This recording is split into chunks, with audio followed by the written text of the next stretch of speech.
The Burlington County Chamber of Commerce presents its Economic Outlook. This program was recorded November 7th, 2012 at the Enterprise Center at Burlington County College. The panelists for this program are Mark Remsa, Director of Development and Regional Planning for the Burlington County Bridge Commission, Bill Haines, owner and CEO of Pine Island Cranberry Company, and Dan Love, Vice President of IT Operations for Radwell International. Your moderator is Michael Willman, President of WMSH Marketing Communications. At the lectern to introduce the program is Christy Howell-Ikeda, President of the Burlington County Chamber. Well, good morning, everybody. I know they had the mic live, but I'm not sure we really need it. Good morning. Welcome to our last Quarterly Economic Development Forum of 2012. It's been a long 2 weeks. I'm not sure what year, what day, or where we are. I think everybody kind of feels like that. On behalf of the Board of Directors of the Chamber, I just want to, first of all, thank our members who have responded so well to our call for hurricane relief. Yesterday's call for laptops and printers was fulfilled within about 20 minutes. So just want to thank everybody for the outreach and the support that you've given all the victims and the folks that are staying in our shelters right now. Our Quarterly Economic Development Forum series is a partnership between the Chamber, the Board of Freeholders, the Bridge Commission, the Improvement Authority, who you'll hear from their director this morning, and is our media partner is South Jersey Biz. Our 2012 series sponsor is Dilworth Paxton, and you'll hear from them in just a few minutes. We have had some modifications to our program today due to some storm issues. We have some companies that are still dealing with storm and other types of cleanup. But it's my pleasure to introduce to you Tom Vecchio, a partner with Dilworth Paxton, to deliver some welcoming remarks on behalf of the firm. Tom?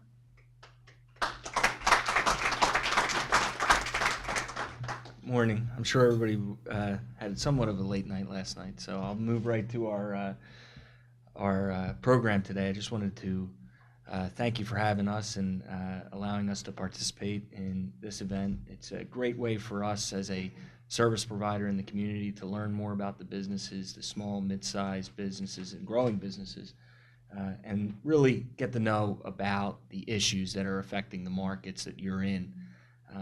So we're happy to sponsor the program, happy to be here today and learn about you, and look forward to a nice morning. Thank you.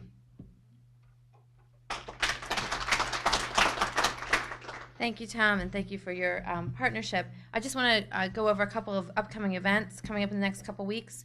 Next Tuesday, we have a Breakfast Before Business event at Roma Bank in Marlton. On the 14th, we are hosting the Lieutenant Governor at our general membership luncheon. We do expect that lunch to sell out, so if you're interested in attending, please make sure that you register early. We are one of the very fortunate chambers that have gotten her 2 years in a row, so we hope you'll join us and help support that event, and we'll have a good turnout for that. On November 15th, we have a marketing roundtable, Internet Marketing 101, with Howard Yummers from Kakua Technologies presenting his annual State of the Union address for the landscape of social networks and the internet. And certainly after last night, we saw social networks really kind of take over. Someone asked me where I got my news from, and I said the Burlington County Times on Facebook and Twitter, as it was being updated, almost instantly. On November 28th, our moderator today, Michael Willman from WMSH Marketing Communications, will be moderating or presenting a lunch and learn on public speaking at the Chamber office. And in December, we will not have our general membership luncheon. Instead, we have an anniversary gala to commemorate my 10th anniversary here at the Chamber on December 6th at the Aloft. And on December 12th, we'll have our general membership breakfast, traditionally held in March, has now been moved to December. And that's where we say thank you to you, our members. We'll be presenting some new programs for next year, so we certainly hope you'll join us at all that great stuff coming up as we close out 2012. Also be on the lookout. Jamie will be sending out a call for presentations and call for event sponsors for next year, hosts for Breakfast Before Businesses. That all will happen this month, so be on the lookout for that. Most of our programs get taken up pretty quickly, and by the end of this year, we'll have most of our schedule set for next year, so be sure to take advantage of those opportunities. At this time, I'm going to turn the program over to Michael Willman. He's the CEO of WMSH Marketing Communications. He has served for a few years now on and off as the Chamber's Economic Development Committee Chair, serving this year as the chair of that committee, and he will moderate our program today. Michael? Good time for a wild applause. Good morning, everybody. We have, I think, a very interesting program this morning. It begins with the person I will introduce to you first, but it really runs I think, almost tells the history of Burlington County, because we're going to hear from somebody who represents a legacy industry, an iconic family legacy industry. We're going to hear from somebody who is at the opposite end of the spectrum with respect to taking advantage of all of the high-tech things that happen in Burlington County, but in an unusual way. And he will explain to you why the zip code 08048 is the most important zip code in the world of eBay. That was a tease. You're supposed to be wondering, I wonder what that means, and just like on the edges of your seats with anticipation. Our first speaker is Mark Remsa. He's the director of the Burlington County Improvement Authority, and I believe still holds the title of the Director of Economic Development and Regional Planning. He has been in that position for almost 2 decades. Before that, he was in private practice. He is probably one of the most recognized individuals in the field. Examples of that recognition would be 2 projects that he has shepherded have, within the past 4 years, won statewide recognition from an organization that deals with planning issues across the breadth of New Jersey. That would be PlanSmart New Jersey. So his work in putting together the plan that resulted in the creation, the sort of rededication of the Route 130 corridor as the Burlington County River Route, attracting more than 200 businesses, more than $2 billion of investment to that corridor, was recognized 4 years ago by PlanSmart, bringing together those 13 riverfront communities. And this year, actually tomorrow, his work in terms of forward-looking effort to try to make the area around the Joint Base, which is certainly our most important county employer, as attractive as possible to the military in terms of wanting to stay there, but also making it work for the communities and municipalities that are around the Joint Base. The so-called JLUS project, the Joint Land Use Study, which is looking at all the issues that are related to the municipalities being a good neighbor to the base and vice versa. So for that kind of work, for that kind of long-term, slugging it out in the trenches kind of work, Mark is recognized over and over again. He will set the stage. He will tell you a little bit about the county's history of family-owned businesses, is one of the themes this morning. And then we'll move on and have 2, I assure you, extremely interesting presentations from Bill Haines and Dan Love. Mark.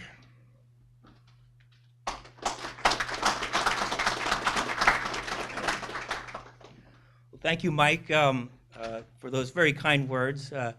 Actually, when you talk about the Route 130 corridor, well, couldn't have been done without the freeholders at that time and hiring me. And of course, one of the freeholders sitting at that time was Bill Haines. And so Bill is one of the originals who put his faith and trust in me to do a good job for the county and the municipalities.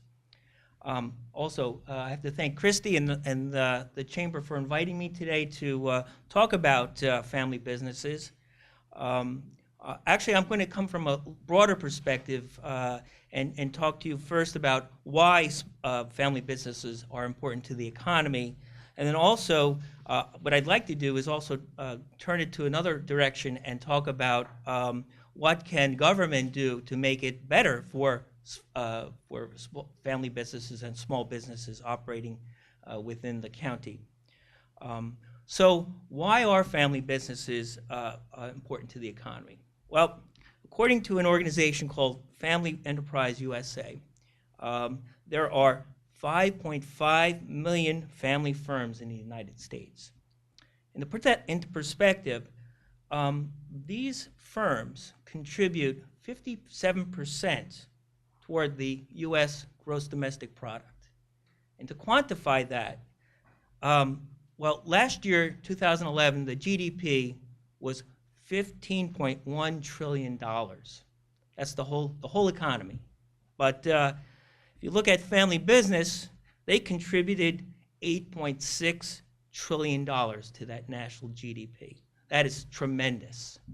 And so that's a lot of money circulating in the economy. But also, if we look at how they employ, well, On the national level, family businesses employ 63% of the workforce, and that is huge. And many businesses, family businesses, are considered small businesses, and depending on who categorizes small business, and I'll use the U.S. Small Business Association's definition, that's 500 employees or less. And to a lot of us, 500 employees is a lot.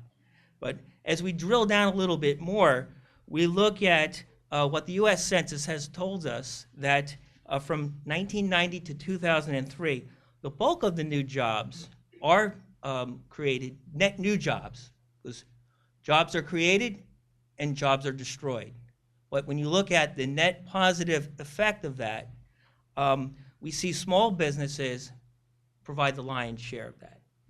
And when I say small businesses, that's 20 employees or less. And 20 employees or less accounted for almost 80% of those net new jobs. So they're the job creators.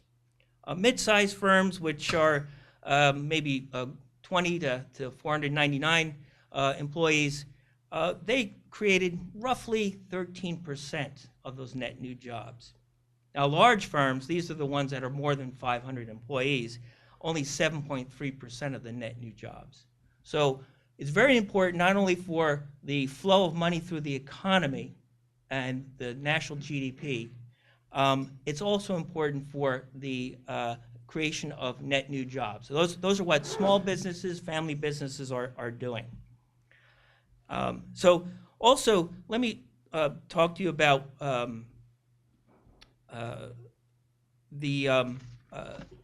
some statistics about family businesses. 30% of all family-owned businesses made it past the founder's generation. So if you think about it, there's someone who's out there putting their money at risk, putting their basically their lives at risk because they're throwing everything into it. But only 30% passed through that first generation of the founder. Now, that number shrinks to 12% past the third generation. Bill, what generation are you working on your farm? 5 generations. Well, I don't even have statistics for that, but I can tell you that only 3% of the family businesses passed the 4th generation. So that is a remarkable feat for Pine Island. It's an amazing feat. So it talks about the difficulties and struggles of maintaining a business and then also having it passed on from generation to generation. Now, I'm going to keep my talk a little brief and short because I like to usually keep time at the end for questions and answers. But before I end, I want to talk to you about what can government do to foster economic growth and development for small businesses and family businesses. I'm going to start broadly, and then I'm going to narrow it down and talk to you about what Burlington County is going to be doing. Well, first of all, you concentrate on homegrown businesses. Everyone likes to go out and attract businesses, but attracting businesses costs a lot of money to do, and it's not a sure thing, of course. So it's really better to go look at the organic growth, look within who's doing what, and help them grow better and faster and be more competitive. Also, have a support to entrepreneurs and budding businesses. Remember, those are the ones that create the net new jobs. And focusing on developing an attractive and supportive environment that might enable businesses to flourish. So that's the climate that they're working in, and I'll talk a little bit more about that. But government should not pick the winners and losers. Government should allow the market to sort out which businesses that succeed. But it's I'll use an agricultural term, if you cultivate it and provide the right kind of environment for businesses to start up and grow, they have a better chance at it. Also, develop and foster high-quality workforce. We always hear about that, but it's very true, and we have to do that through great schools, community colleges, and universities. Provide lifelong learning opportunities, especially in this day and age when technology and techniques are constantly changing. Christy talked about keeping up to date with the elections on Twitter and Facebook. Who would have thought of that just a few years ago? Also, maintain a high-quality public infrastructure. And I'm going to talk a little bit more about that in a moment, too. So we want to create a business climate with reasonable levels of taxation and regulation. Well, Burlington County does a really good job of keeping its taxes low. And I think per capita, we are the lowest in the state. But there are other levels of taxation we have no control over, at the state level, federal level, and also regulation. So that's where my office becomes an advocate for the businesses to work with those other agencies to help move the regulatory process along. Through good government and quality amenities. Now, this is part of that infrastructure. Create the kinds of communities where highly educated and skilled people want to live and work. And that also speaks to some of the planning that we started back in '95 and even earlier on in the county when they were doing the farmland preservation. In a way, they were trying to direct growth and development in areas where it should go and keeping it away from the kind of sprawl that increases taxes and costs to government. But also creating a diverse landscape, if you will, for people to live and work in. Now, the last thing that the county is going to be taking on with more diligence is a growth development strategy for small growing businesses. And last month, the county held an economic development summit up in Florence, and we talked about the three traditional approaches to economic development. Job attraction and retention, small business development, and workforce development. But that new one that's starting to come on everyone's radar screen is that growth development strategy. And that's working with those small businesses, that organic growth from within, and helping them become more competitive. So how do we do that? Well, there's a term called economic gardening, and you're going to hear more about this as the next year progresses. And that's strategies that respond to the needs of businesses. Infrastructure, that's roads, education, cultural amenities, and so forth. Connectivity, that means the interaction and exchange among business owners and critical resource providers. That's industry trade groups, public sector supporters, and academic institutions. And so we become the facilitator of that to help the small businesses learn more. And the last one, which is very important, which is usually historically available only to very large businesses because they can afford it, and that is intelligence on markets, customers and competitors. And the county, my office, and the Bridge Commission's office are going to be partnering with the library. I was thinking, why the Burlington County Library? Well, the library has tremendous data and information, and it's just a matter of how to manipulate that data information and create custom reports for you so that you can make more informed decisions on your businesses. So with that, I've touched on the importance of small businesses and family businesses, and you can see how they're very important to the economy, and also in terms of employment, flow of money through the economy, also some of the challenges as we went through those different generations and how they survive through each generation, and also what can local government, county government do to help foster that climate, that environment for economic growth. So thank you, and I hope to answer any questions and after the session's over. Is that right, Mike? That's right. Okay, thank you very much.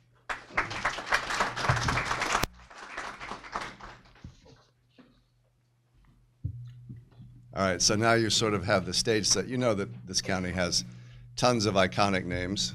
Thank you. We have a town name for one of those iconic names, obviously, Roebling. But if I said Holman or Hutchinson or Whitesell or Hovnanian, those are all names that you know. You know that Holman is a $2 billion, international enterprise, and you know that it's a family-run business, and you know that Whitesell, Peggy, is a family-owned and run business, right? All right. I just wanted to give Peggy some FaceTime. In the spirit of visual aids, I went this morning to a cranberry bog. I didn't, because they're all dry now, aren't they, Bill? But actually, I went to Chatsworth for the Cranberry Festival a couple of weeks ago, and I brought back cranberries. How many of you, I know you've all seen them in cans, I know you've seen them in, plastic bottles when they've been juiced, but how many of you actually have seen a real live cranberry? Really, I'm just, oh, you all, okay, well then, the hell with you. All right, wasted a whole trip to, so, I can do that. I know, they're tart. Crunchy. And there's a millipede out there that, is full of protein, and we can do that later. In response to Mark's question, Bill said that there are 5 generations. He represents the 4th generation, I believe, at Pine Island. And you know that he has been a mayor of Washington Township. Our Washington Township, not the other Washington Townships, of which there are like 30 in New Jersey or something. You know that he was a freeholder. You know that perhaps more than anything, in terms of public service, his name is associated with the distinguished reputation this county has in terms of open space preservation. I think we have the most preserved open space of any county in the state. Is that correct? Farmland. And I believe we're 6th in terms of counties in the country in terms of doing that. So we are just at an extraordinary position, and that requires obviously leadership from individuals who care about things like that. And that's one of the things that is the Haines legacy. But you will hear this morning about these 5 generations of people who've been in these pits out there in the middle of the Pine Barrens, taking stuff like this. And if anybody wants to have a little wake-up tart treat this morning, I can pass these around. All right, Bill.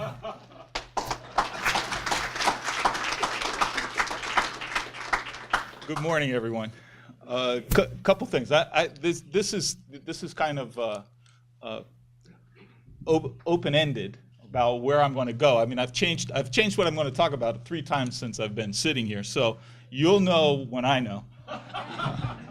I do want to say, I was thinking that my first term as freeholder, I retired undefeated. Just saying.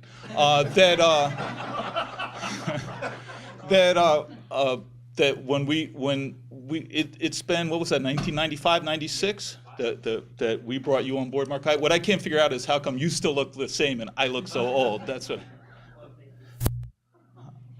Yeah, I think it's the pressure of growing cranberries. I think that's the problem.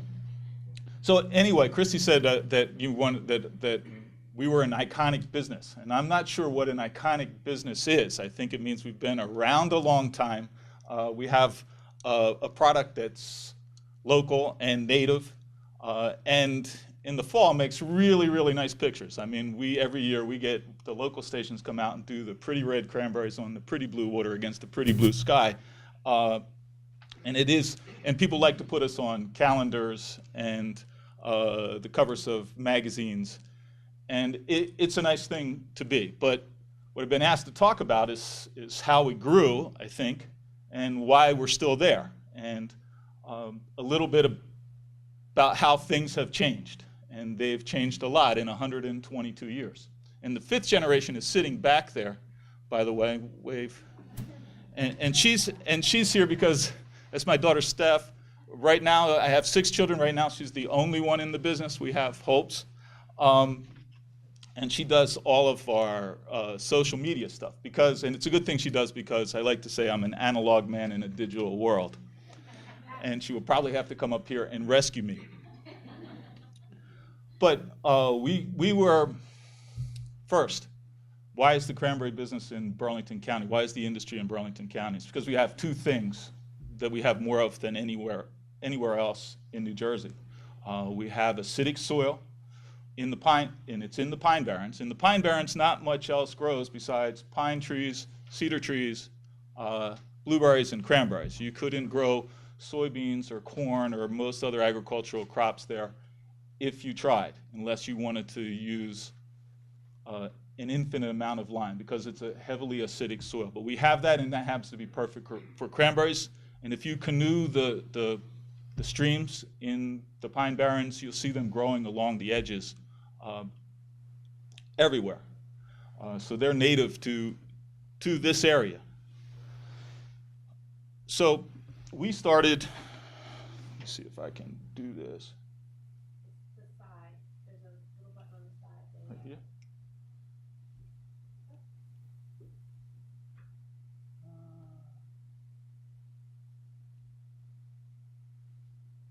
Oh, cool.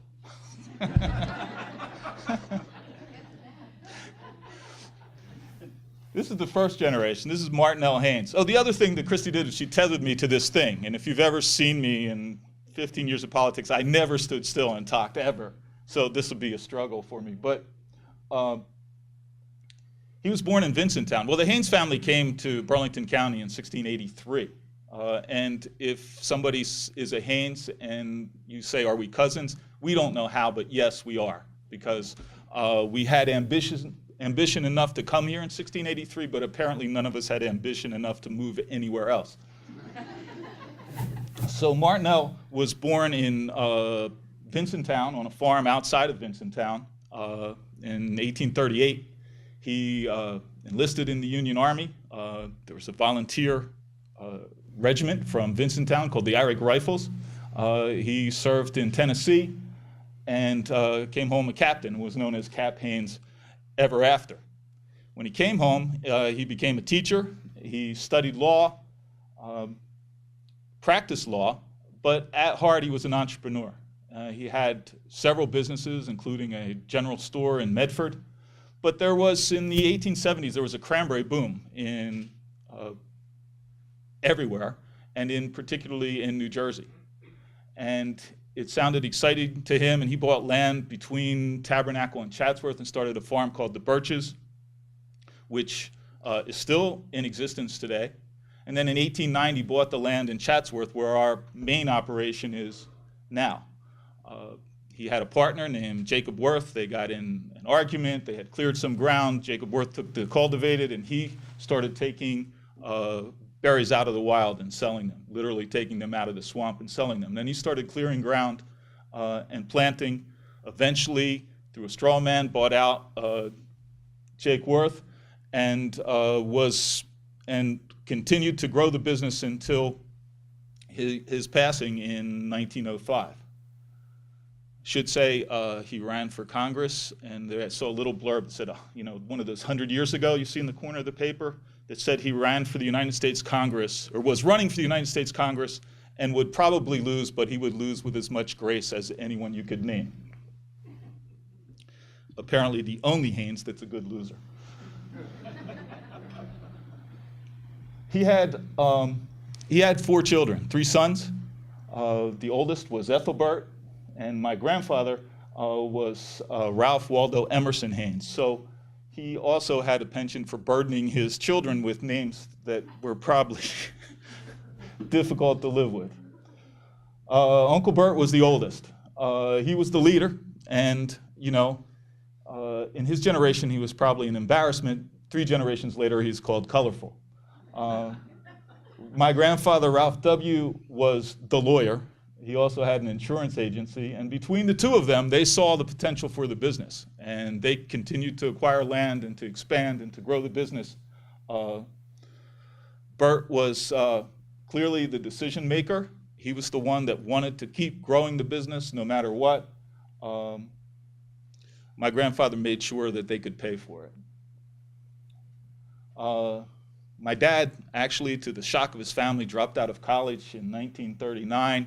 And although I get a great deal of mileage, even today, out of saying I'm the 4th generation and we've been around for 120 years, it was my dad that really built the business. There was the Cranberry Depression at the end of the 40s. They made about $300. And if they had figured all their expenses carefully, probably not that. And his father wanted to close down the business, at least temporarily, and he insisted that they keep it open and he could turn it around. And he did. He continued to buy acres, clear ground, plant cranberries. He always told me that as the world has changed, that I don't have any fun. He had all the fun. that when he wanted to build a cranberry bog, he just did it. He didn't ask anyone anything. When he wanted to put up a building, he just did it. He didn't ask anyone anything. It's a very different world than the one we all live in today. But he was hands-on and a force of nature. And he, in spite of the fact that they thought they would convince him to go back to college by making him work really hard, he was there from 1939, and he literally died with his boots on in 2007. He came to work every day until the day before he died at 6:45. And we grew the business. We grew in 1961 29,000 barrels. That was our biggest crop to that point. That's 2,900,000 barrels of cranberries, and 4 million pounds of cranberries. 76, 10 million pounds of cranberries. 92, 20 million pounds. And in 2009, 30 million pounds of cranberries. At the same time, while we started with cranberries, we were in the blueberry business. At one point, we had 200 acres of blueberries. And in that period of time, everything changed. We were the first to use the water harvest method. We didn't invent it, we didn't invent the machine, but we were the first to see the potential, and now all cranberries are harvested in some variation of that. And it was a tremendous increase in production because the old method, I don't know if anyone's seen the scoop where people would scoop. It was tremendously labor intensive. It was hard on the vines. You lost a lot of the fruit. Our crop in 1961 is that when that happened. You could see the difference in 61 to 64, and that was all water harvest. In the 70s, we were the first to install overhead irrigation in New Jersey in cranberries, which gave us a tremendous advantage during the growing season, controlling frost and drought. We started using new varieties, renovating bogs. It's a difficult thing to take cranberries out of production and plant better varieties, because once you take it out, you lose the year of construction, then it's another 2 years before you get any production at all, and if everything goes right, 5 years before you get to full production. When my great-grandfather started, they basically cleared the ground and planted it and cut the stumps down at ground level and ditched the low areas.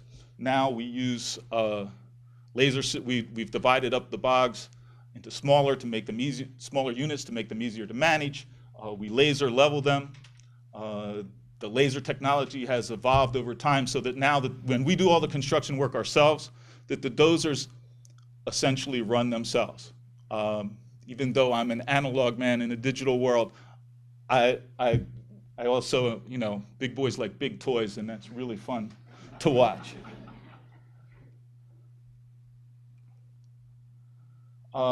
So we've grown to the point where we've decided the blueberry has changed because of the labor situation, because of profitability, because of the inability to plant cranberries in wetlands, because of regulation. We gradually phased out of the blueberry business. At one point in time, we had 225 acres. We got down to 61, and now I lease those acres to another grower. On the other hand, we've created a forest management plan, and we are now restoring pinelands and Atlantic white cedar, and we're selling the Atlantic white cedar, ironically, to a mill in North Carolina. So I think it has real potential for us. But we also, and starting from Take 'em Out in the Wild, we have 1,400 acres of cultivated production and 14,000 acres of support land. That's not quite as impressive as it sounds, because when we started in 1890 and through most of the 60s, nobody else wanted it anyway, and we could buy it for 50 cents an acre. And we did it for one reason and one reason only. As I said, the key to our business is water. We bought all of that land upstream to protect our water supply. We need a lot of water for the things that we do, and it needs to be clean water. So we were, for our own interests, as well as our community, we were interested in protecting the land and investing to do it for now 5 generations. But, and in a little bit, in 1998, I mean, the 4 generations, succession planning is a big deal, estate planning is a big deal. I founded Pine Island Cranberry in 1988. leased half of the Haines and Haines property from my father and had a management agreement on the rest. My sister and I ran Pine Island. She's retiring at the end of the year. But as we grew to 14,000 acres, we bought a neighboring farm. We brought it back. It had been neglected for 20 years. We brought it back. I started thinking about, our management system had always been Martinell, then Ralph and Bert, then my dad and me, then my sister and myself. We've gotten too big in the world we live in today to be able to manage that kind of detail that hands-on. So the questions I asked were, do I have the right people? Am I compensating them correctly? Can I attract the kind of talent I need? I may be an analog man in a digital world, but I understand it's the world we live in, and I need people that understand that and know how to use it. So this the bullet sounds a little trite, created an organization chart. Probably everybody in this room has their organization in their chart, but we didn't. We had, one chief and a lot of braves, and it just wasn't working anymore. So how do you answer the question? So we hired a company to advise us called Acelex, and we drilled down to what we really were. And we started looking for people to implement our strategy, which is to become the lowest cost producer in the world. And if we're not, I think we're very close. And we had to expand our management team. And if our mission was to become the lowest cost producer in the world, then we had to think about how we got where we were, as far as we did, and how we did it, what our values were. And it was actually relatively easy to do because it's been a family business for a long time. I probably know more about my family history than most people. I'm fortunate that way. And I know what they believed. And one thing that is you have to do whatever it takes. You have to do what you're supposed to do when you're supposed to do it, especially in agriculture. You have to get better all the time. You have to improve the technology. You have to plant better varieties. You have to every job that you do, you have to evaluate it and decide, can I do it better or not? We have to protect the environment. We're absolutely dependent on our water supply, so we have to protect the environment, and we've always done that. And you're growing or you're dying. And so we've continued to expand wherever we could. We're probably not going to expand in New Jersey acreage-wise, but we can plant new varieties that we've invested, and Ocean Spray has invested with Rutgers to create new varieties that are going to be more productive per acre. And so we're renovating bogs and planting those varieties now. We've also started an operation in Chile that's about 200 acres, and that's been an adventure. But we're tying the two together and trying to take advantage of our overall structure to be able to grow in both places. And we're growers. We know what we are. If you drive around New Jersey, you can see people that have a great business model that have taken advantage of being in suburbia and are doing the road stands and the agritourism, and it works for them. But that's not what we do. It's a great model, but it's not what we do. We grow stuff. We grew blueberries, we grow cranberries, we grow trees. We even tried to grow strawberries. That didn't work so great, but not everything does. But we know what we are. And then we provide opportunity to people. We have people, my general manager, it's been an interesting process creating the org chart. We tried to promote from within. Some rose to the challenge. My general manager has worked for the company for 41 years and does a great job. Others decided that they really didn't. They liked being a Brave. And so we've had to go outside and find people. But we're about providing opportunities to people that are driven, people that are committed. I don't know the percentage, but the majority of our employees are Hispanic, mostly Puerto Rican. And as I said, my general manager has worked for us for 41 years, and his father worked for us before that. And they're our biggest asset. We wouldn't be where we are today without them. Without trying to be too PC, but I'm really proud of the fact that we're just looking for people that have talent. That's the only thing we're looking for. 20% of our team now, and this would have been totally alien 30 years ago, because I'm not talking about people that are in the office. I'm talking about people that are out in the field, from supervisors to managers, from managers to supervisors to truck drivers. 20% of our team is women, and 40% of what I consider our management team are women. The woman down in the bottom corner, Christina Tassone, comes from a farm family in Chemung, but she was a teacher in the Camden school system. She had worked in Hawaii, she had worked in Georgia, she had an MBA. She came to us, wanted to get back in the cranberry business. She came to us to learn. We hired her as a part-time scout.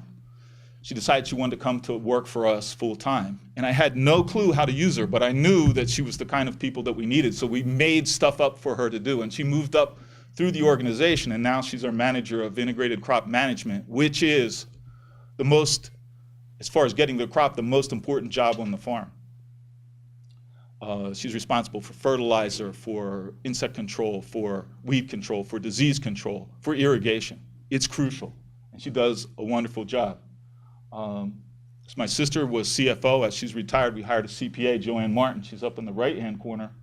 I told my team when we hired her that she was the perfect for the job. She was a piney with a CPA. She does a great job. We've changed the incentives. You know, we've always had a good health care plan, but we have profit-sharing plan, production bonuses, and also the newest thing is you have a performance appraisal review. It's a performance bonus. It's about, do you understand what our mission is? Do you understand what our values are? And are you implementing them? Because this is not a job for everyone. Our newest hire, who manages our equipment and facilities, said this isn't a job, it's a lifestyle. Because it's hard. I mean, you can get discouraged. I live in Medford. I know I'm a suburbanite. And I know that people don't look at the world the way I did growing up in Chatsworth in the 1960s. But there are 300 million people in this country. I figure if you take out those that are too old or too young, we're down to 150, and maybe 10% of them are looking for jobs, so that's 15 million. We ought to be able to find 10 or 15 out of 15 million somewhere to do the job. And so we've done a couple things. We're working with BCC in an internship program. They have an internship program. We're involved with that, and we've had 3 interns from BCC. We hired one of them full-time. Unfortunately, he had to leave because of personal reasons. But they come on board, they do real jobs. One worked for us in the wintertime, went to the Rutgers Research Station, mapped out, from satellite photographs, mapped out diseases which facilitated our applications to control that disease in the spring. And then finally, as I said, my daughter Steph is in charge of social media. The main reason we created that, here in the US, we sell to Ocean Spray. We don't have to worry about customers. Ocean Spray is our customer. And by the way, it's a cooperative. We're also owners of Ocean Spray, part owners. But it was about attracting people. So we started posting for jobs, not getting much response. Stephanie said, you know, nobody's going to find it unless you're on Facebook. And frankly, as I said, I don't get Facebook, but I know it's out there and that everybody else in the universe uses it. And so she convinced me that we should create it, and she did, as well as Twitter, as well as LinkedIn. And we did. We started generating resumes for a position we were trying to fill, a key position.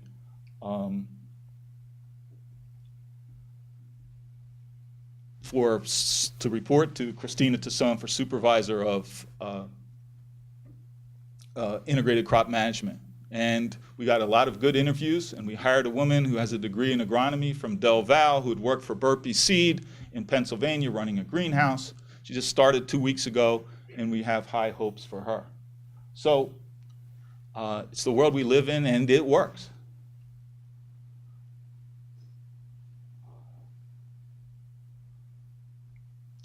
So everything has changed from over in the far side. It's not a great picture, but it's hand scooping, to the water harvest that we do now. Everything has changed. Everything has changed. And we've changed with it, and I think that's the reason we've survived. And the only thing that we haven't changed is what we believe in and the way we do things. Our we may not always grow cranberries. We may go back to blueberries. Forestry may become a big deal. We'll change the way we grow cranberries and how we grow them, I guarantee it. But the only thing that won't change are what we believe in, and that's to do whatever it takes, continuous growth, constant improvement, take care of the environment, attract and promote good people. And as long as we do that, as long as we have the environment we have here in Burlington County, we'll survive and prosper. So I hope I didn't take too long, but it's been a pleasure talking to you all. Thank you.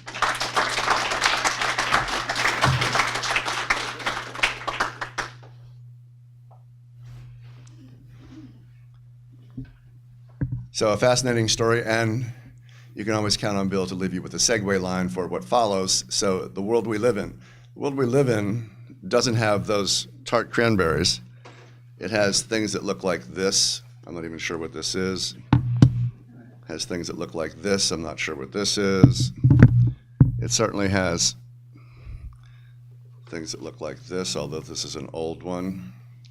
And I got more junk up here, and I was actually putting it up here earlier, and Steve Lebetkin, who does the podcast for the Chamber and who is the world's best podcaster, said, "Why are you putting all that junk in front of where the people are going to talk?" And I said, "It's a visual aid." And I held up the cranberries, and he was not with me. I said vis aid. He said he didn't speak French, and the conversation sort of deteriorated after that. But our next speaker, the company that he represents, which is Radwell International, has been in business, I think this is Brian's, where are you, Dan? Brian's 22nd year coming up, right? Okay. I read an article that I wrote that said 21, but that's okay. If I wrote it, it was probably wrong, so. No, it wasn't 8 years ago. All right, Dan. Radwell, if you don't know who they are or where they are, if you think of the Lowe's by the Mount Holly bypass and you go behind the Lowe's, there's this huge building. And this huge building is essentially a warehouse. In that warehouse, you will find 7.6 million different items, most of which are bigger and, I don't know, less obvious in terms of use than the things that I scrounged out of my garage this morning after I picked the cranberries this morning to try to, illustrate this to you. So that inventory of almost 8 billion different items represents one of the greatest scrounging operations in the world. So people everywhere, including probably people who grow cranberries, are constantly turning over the things, the stuff that they use to do whatever it is that they do. And in a world that is moving from analog to digital, a lot of that is electronic. So you have the world's largest supply source of industrial surplus, the world's, not North America's, not Burlington County's, not New Jersey's, but the world's largest source of industrial surplus here in Burlington County. Rapidly growing company. Last time I checked, more than 400 employees and revenues on the upside of $50 million a year, a family-owned business, taking advantage of the world we live in, because what they do is go buy the stuff that other people are done using, and they either fix it up and resell it or find people who want to use it in some fashion. I told you that 08048 is eBay's favorite zip code in the entire world. That's true. eBay threw a party for Lumberton because it got more business out of that zip code than any other zip code with which it deals. And that's because Radwell sells more stuff on eBay than anybody else in the world. So that's why Lumberton zip code became a big deal for eBay. Next person who's going to talk to you is Dan Love. Dan's middle name, I guess, begins with an R, because he is the only person in the world I know that would have the daring do to have an email address that would be Dr. Love. Think about it. Dr. Love. I thought you would be more fascinated by that than you obviously are. So I'm going to chalk that up to you were up late last night and you know, if eating a tart cranberry and telling you about Dr. Love are not going to get you on the edge of your seat, I have, you know, lost all potential to do that. Radwell, fascinating company, growing like crazy, and a family-owned company. So Brian started it. Brian's still the sole shareholder, right? Two brothers, John and Todd, are in it, and Dr. Love is Brian's brother-in-law, and he basically runs the whole back end of the operation. Huge operation, expanding all over the world, but the world's largest source of industrial surplus. Dan Love. Good morning. Thank you very much, Mike. I noticed you were very careful not describing us, as you did in one of your articles, as the world's largest industrial junkyard. And when that was written, we took a little bit of exception to that because we really pride ourselves on our image and our ability to shine. But that is really a valid description and kind of summarizes that. And hopefully I'll be able to help you understand what that means as we go through this. As Mike said, Radwell International, I am the VP of Operations, and I run as Mike mentioned, the back office, all of the HR, accounting, et cetera. When I started there 17 years ago, I was hired as the general manager, and we were 30 employees. And I did all of those things. I was hired, I came from a very large company to a very small company, and I was in charge. I was the HR director, the finance director, the operations manager, the shipping manager, et cetera. And we've now grown to the point where I have several departments that report up through me that have very talented and capable people running all of those things. So that's kind of how we've grown from in the short time that I've been there to now. Just give you a little bit of background on Radwell International, as this is a story about company businesses, and Brian Radwell is the sole owner and really the founder, more or less. I mean, Brian started at the age of 15 when he came to work with his father, who owned Spec Industrial Controls, which was the predecessor to Radwell International, a very, very small company that his father worked with a man named Jim Speck. And Brian worked as the shipper. And he learned the business very quickly. He was given a job to ship, I think it was 8 boxes in, several hours. And when he would, I always hear anecdotes and stories about his roots, and he would tell me about how he rode his moped in and he would ship the boxes in about a half an hour. And so Mr. Speck told him to go home. And he said, but I want to do, I want to do more. I think the message that Mr. Speck gave was to try and stretch it out. And that's, not Brian's way. He built this business by being, recognizing the need to be very efficient and to push hard, work hard, and instills that in everybody at the company. So at the age of 15, and I had to do the math real quickly. I think Brian is about 45, so that would, no, that's not right, 25. 20, my math is wrong. You might be right. Let me think about that. Let's write that down, please. Yeah. Like me, right? I thought he was, I don't know. All right. Anyway, Mr. Speck left the company, which left Brian and his father to run the company. And shortly thereafter, Brian's father suffered a heart attack. So Brian became the president of the company at the age of 18. And shortly thereafter, Brian's father suffered a severe brainstem stroke, and he became paralyzed completely.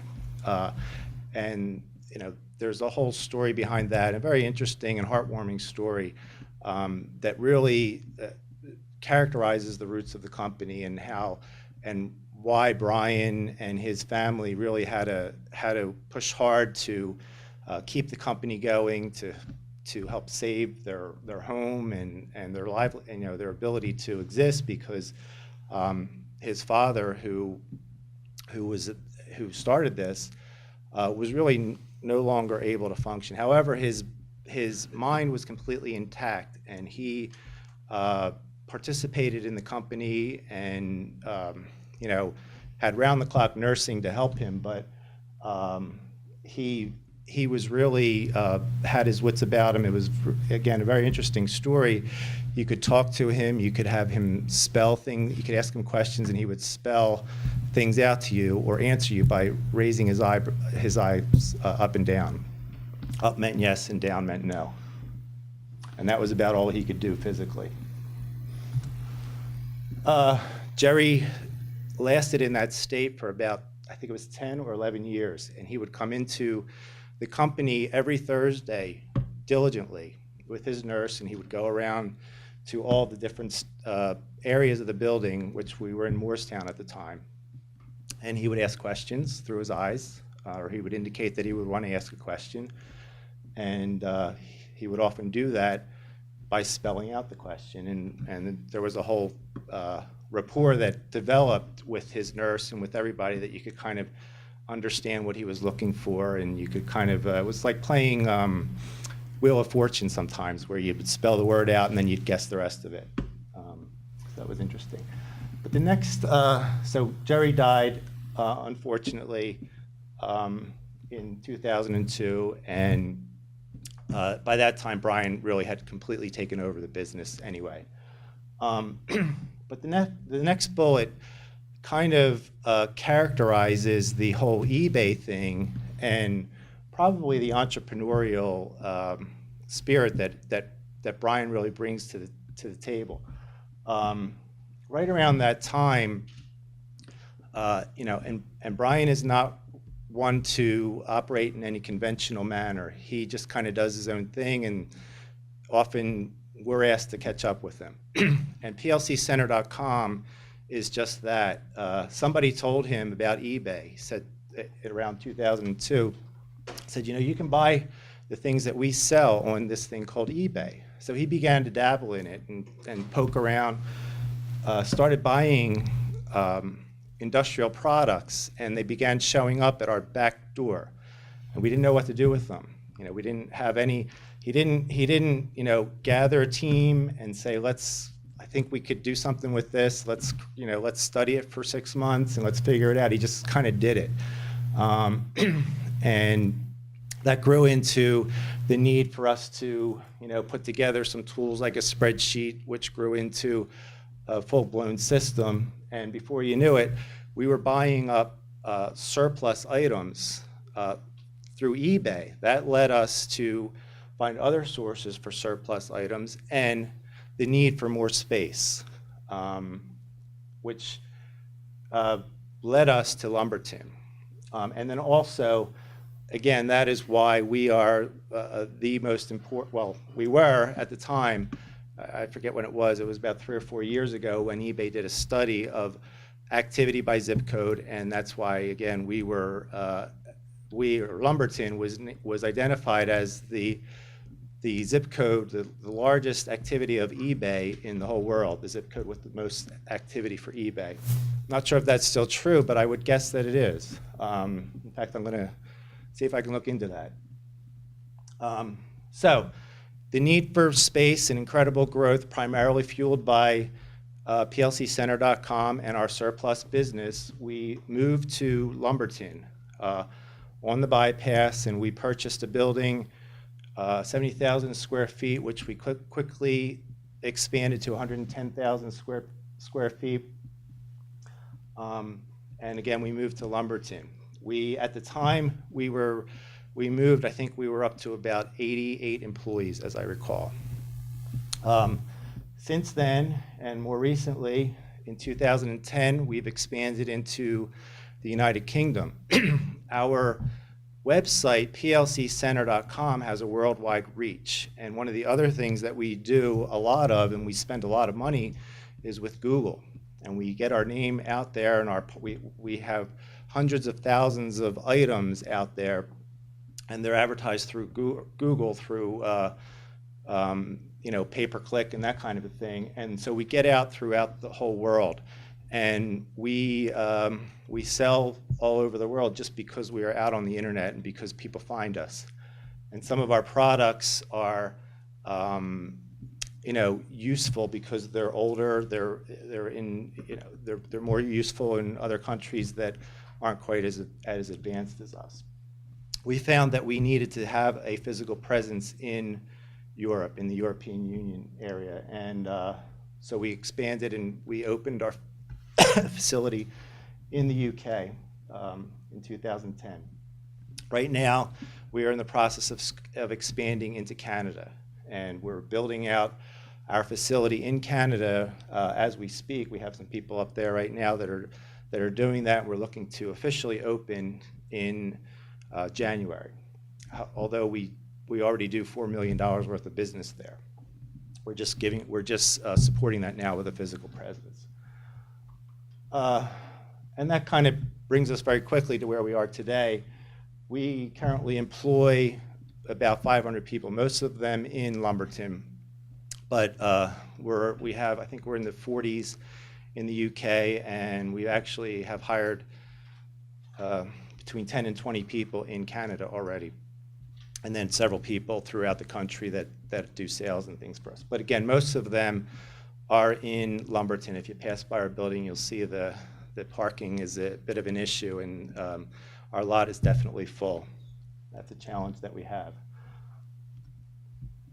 So who are we? What do we do? I mean, we've talked about this. I mean, Mike showed you some very, very good visual aids, but just a quick synopsis of what we do. We really do three things in the manufacturing and automation industry. So the products that we sell or that we service are the products that are used in industry, used in cranberry production to help produce the goods and that come of things like that. We provide a repair service. So if somebody, a company, let's say Bill has some sort of an electronic component that helps him harvest cranberries or maybe packages them or whatever. One of those items goes down or fails. We can provide a solution to that in three ways. One of them is we have a repair service center that can be sent to us, and we have 50 technicians, approximately 50 technicians that work at our Lumberton facility that will repair that item. We have all kinds of test fixtures where we simulate the production environment. We get that item working again, charge a fee for that, and send it back out. Surplus, which is what I just described. That item we may have purchased from a similar company who went out of business, has it as surplus, whatever. We purchase that, bring it into our stock, and again, we have over $1.2 billion, that's retail value of inventory, and over 7.6 million items in our inventory, again, mostly in the facility in Lumberton. And then factory new. The customer may choose to just replace that unit, in which case we will sell it to them new. And in that instance, we act as a broker. We'll go and we'll find a supplier for that. We are a franchise distributor for several companies, Square D and some of the other electric and electronics distributor or manufacturers. And then asset recovery. We as our salespeople and our all our people are out there selling our products, they're also looking to buy surplus. So we have all those feet on the street, and that's like a whole separate sector of our business, the acquisition of surplus items. It's very important to keep our business going. So three things that kind of have fostered our growth and help, I think, that are very important to keep us going is commitment to employees, customers, and to the community.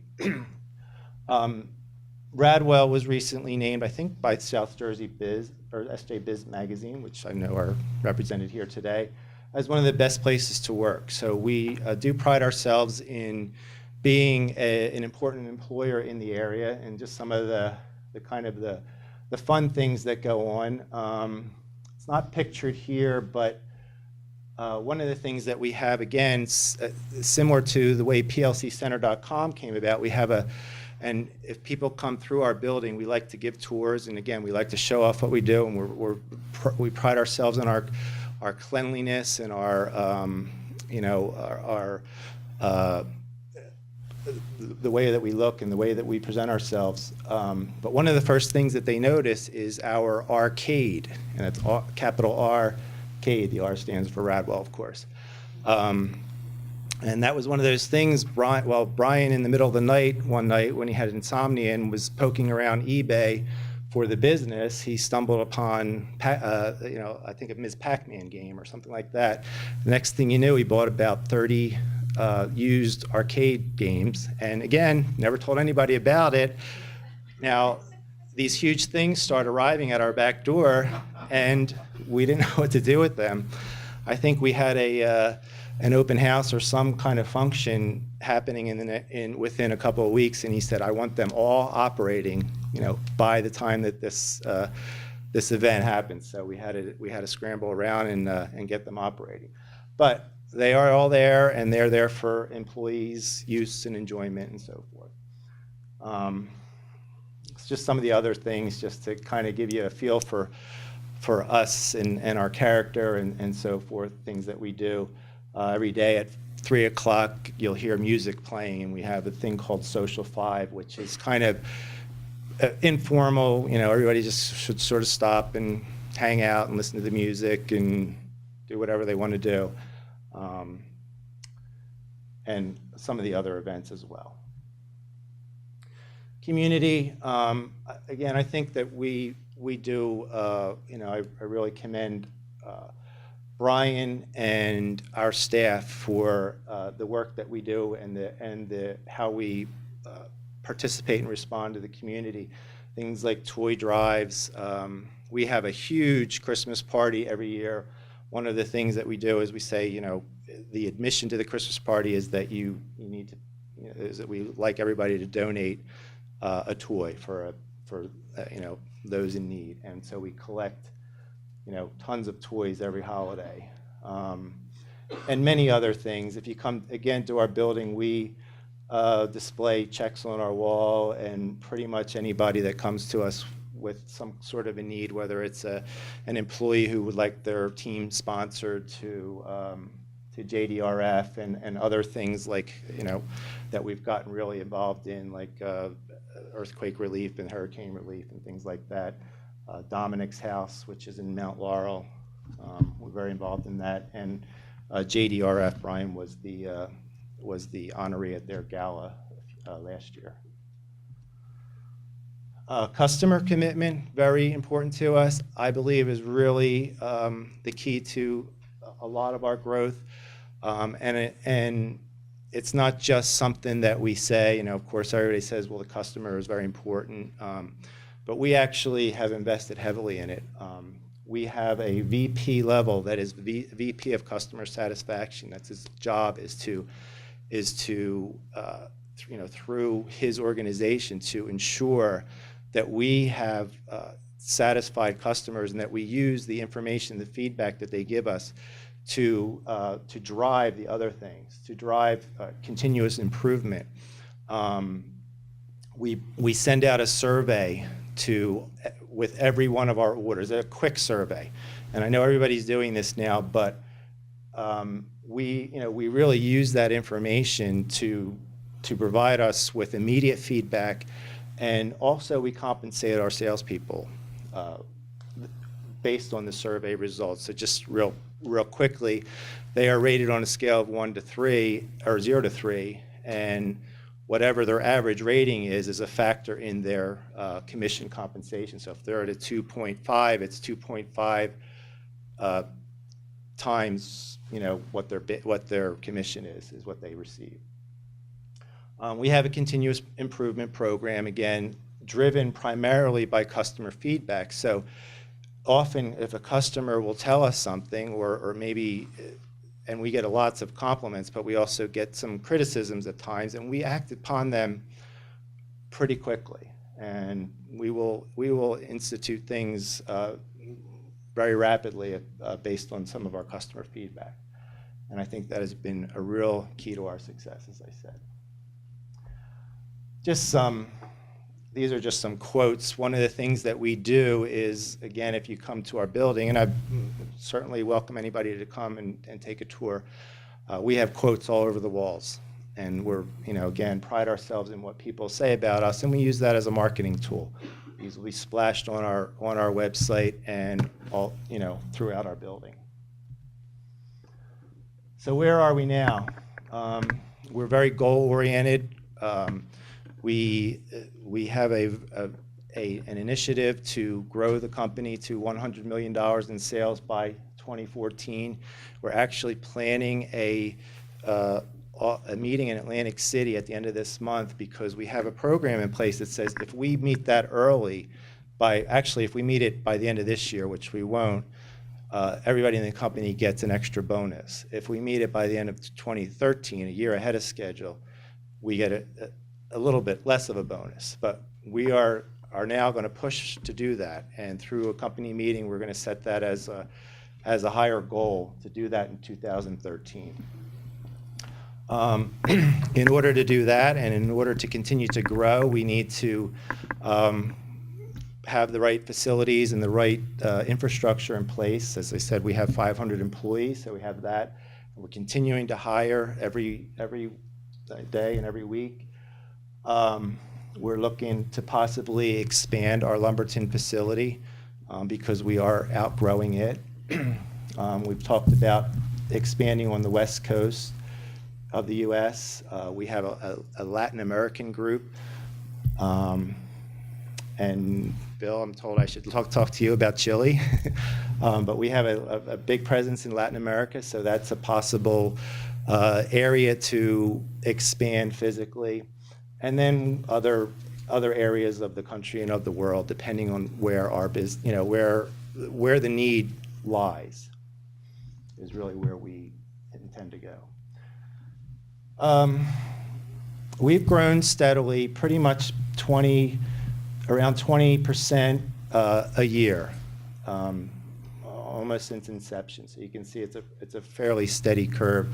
We monitor that very closely, and we're looking to be at 23% this year. So I think we're doing quite well because of all the ingredients, and again, so much so that we're going to accelerate our 2014 initiative to grow to $100 million. I've heard 500 million thrown around as the next goal, so that'll be quite the challenge. But I invite you to check out our website, not necessarily to as a sales pitch, but more of the story. There's a very kind of a heartwarming story that really gives the whole background of Brian and his father, and some pictures of things out there. And we also have some videos out there that give a visual tour of our facility that I think are very well done, professionally done.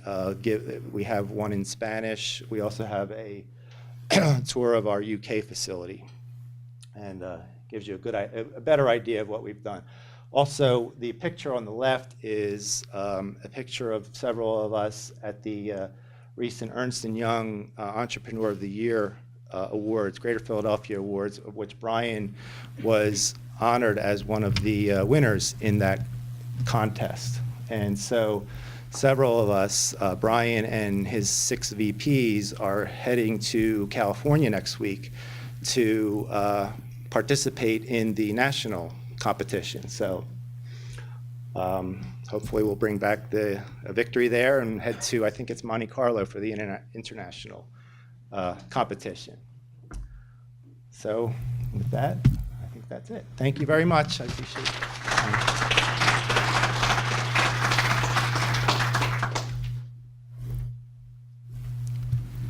So if you noticed, when you take your child to work on Take Your Child to Work Day at Radwell, your child gets paid $25. I'm available for adoption if you would tell Brian that. Also, if you need another fifth-generation person, and Steph was willing to have me as like a adopted brother, I'd be willing to go that route too, Bill. And you should know that in terms of customer satisfaction, in terms of the repair business, I think this is probably still true. 2/3 of your repairs get turned around within 48 hours. So just think about the kinds of things they're doing and what that turnaround means. So they they do live what they preach. We have a minute or two, Christy. We are very aware that we promised to have you on your way at 10. It is like within seconds of 10. But if you have a question for Dan or Bill or Mark, we'd be happy to squeeze them in. And if you don't, we can squeeze you out the door before the big snowstorm hits. You all have your shovels, you have your generators now, we're all good to go. If there's a question for Bill or Dan, we'd be delighted to have it. Christy has a question. I do, and I don't prolong the program. So Bill, are there any statistics to the length of agricultural type businesses in our county and the success rate of them? I mean, your 5 generations, I know you know a lot about agriculture in Burlington County from your career and from what you've done as a freeholder. Are there any statistics about the average life of an agricultural type business in our community? Yeah, I know that there are several that are older than ours. I know we preserved the Bishop Farm in Columbus that at the time was the 6th generation. Our neighbors in the Cranberry business, the Lee family, are 6th and now I guess 7th generation. The Hunter Farm in Cinnaminson is 7 generations. So it is a legacy business. It's a difficult business to get into. One, you have to be committed to it, and 2, you have to have the wherewithal to acquire the infrastructure. And generally, the easiest way to do that is to be born into it. So there are a lot of multiple generation family farms in Burlington County. I just want to encourage everybody, if you haven't taken the wrong turn or thought that you were going to be smart and get out of Chatsworth in the opposite direction and not go through the Cranberry Festival traffic, take a ride. I don't know, what is that route? What route are you on, Bill? 563. 563. Take a ride down there and see how many agricultural businesses, and I'm the president of the chamber and I hadn't been down there, and my eyes really opened to how many agricultural businesses we have in Burlington County on that stint there, how many farms and things, what they're doing for economic development and business development in the community. So it's not only a nice ride, but it's an eye-opening ride as well. Okay, we want you to go do what you need to do. There are fresh cranberries available on the way out if you want to grab one and just test that part of your tongue. Special thanks to Mark and Bill and Dan, and we invite you all to participate in the regular work of the Economic Development Committee, as well as to come to these forums. Have a great day, everybody. We hope you enjoyed this program from the Burlington County Chamber of Commerce. For more information about the Chamber, visit bccoc.com or call 856-439-2520. We produce this program in the studios of Lubetkin Global Communications, LLC in Cherry Hill, New Jersey, on the web at lubetkin.net. For everyone at the Burlington County Chamber of Commerce, this is Steve Lubetkin. Thank you for joining us, and we'll see you out there on the net. Take good care.